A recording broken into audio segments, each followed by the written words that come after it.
Matapos ang ilang linggong pananahimik sa gitna ng kontrobersyal na isyu ng umano'y panloloko ni Gerald Anderson kay Julia Barreto, sa wakas ay nagsalita na rin si JJ De Luna, ang babaeng nag-awit sa mainit na love triangle na gumulat sa buong showbiz industry. Sa isang eksklusibong panayam na isinagawa sa backstage ng isang music event, kinumpirma ni JJ na hindi siya kailanman naging third party sa relasyong Julia-Gerald. Ngunit sa parehong panayam, naglabas din siya ng matitinding revelasyon tungkol sa tunay na naging pag-uugali ni Gerald Anderson sa likod ng kamera, mga revelasyong mas lalong nagpasabog ng emosyon ni Julia at ng publiko. Never ko inisip na haantong sa ganito. Panimula ni JJ, halatang pigil ang luha. Hindi ko sinadyang maging dahilan ng sakit ng ibang tao. Pero gusto ko ring ilinaw, hindi ko pinilit ang kahit ano. Kung may lumapit, hindi ako ang nauna. Ayon sa kanyang pahayag, si Gerald umano ang unang nagpakita ng motibo sa kanila habang sila'y nagtatrabaho sa iisang production project. Inilarawan ni JJ ang mga unang pagkakataon bilang very subtle, mga simpleng messages, pagtatanong sa kanyang kalagayan, at pag-aalok ng sabay na ride pauwi mula sa shoot. Noong una raw ay iniisip niyang friendly gestures lamang ito, ngunit lumala ito kalaunan nang mag-umpisa si Gerald na magpadala ng mga mensahe sa 10 oras ng gabi. Laging may pasimpleng lamang. Akala ko concerned lang siya as a co-artist. Pero eventually, may mga tanong na siyang hindi na pangkaibigan, lahad ni JJ.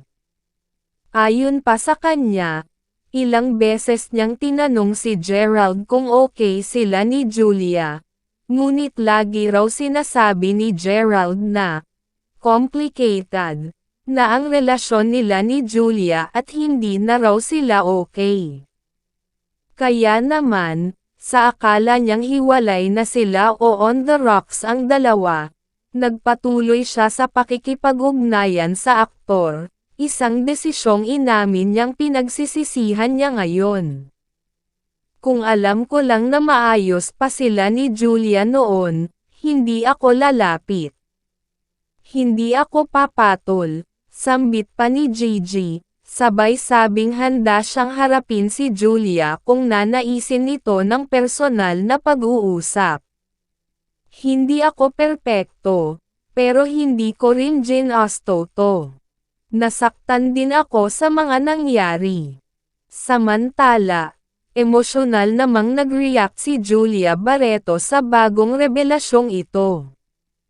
Ayon sa malapit na source, lalong nadurog ang kalooban ni Julia nang marinig na si Gerald mismo ang unang gumawa ng hakbang para lapitan si JJ, habang sila'y nasa gitna pa ng relasyon. Ayon sa aktres, ito na ang pinal na karayom na tumusok sa natitirang tiwala niya sa aktor. Sinira niya ako, hindi lang bilang girlfriend, kundi bilang babae. Pinagmukha niya akong paranoid, habang siya mismo ang gumagawa ng hindi tama. Pahayag ni Julia sa kanyang private circle na ngayon ay lumulutang na rin sa publiko.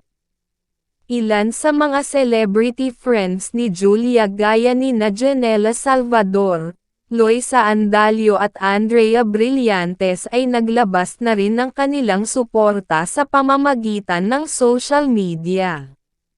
May mga nag-post ng cryptic quotes tulad ng, "Kung totoo ka, hindi mo kailangang magsinungaling," na agad namang inugnay ng netizens sa issue. Habang patuloy ang paglilinaw ni JJ, Wala pa ring direktang pahayag si Gerald Anderson sa mga revelasyong inilalabas ng parehong babae sa kanyang buhay.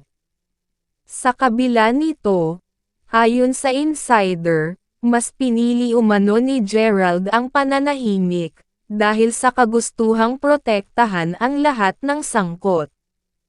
Ngunit para kay Julia, huli na ang lahat. Tahimik siya kasi alam niyang lahat ng sasabihin niya, may katapat na ebidensya.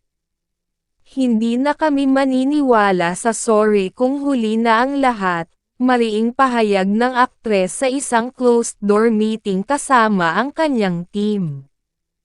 Ayon sa opisyal na pahayag ni JJ De Luna, matagal na niyang piniling manahimik para hindi na lumaki pa ang isyu. Ngunit sa dami ng lumalabas na haka-haka at maling impormasyon, napilitan na siyang magsalita. Sa isang panayam, diretsahan niyang sinabi na si Gerald Anderson mismo ang unang lumapit at nagpakita ng motibo sa kanya, taliwas sa mga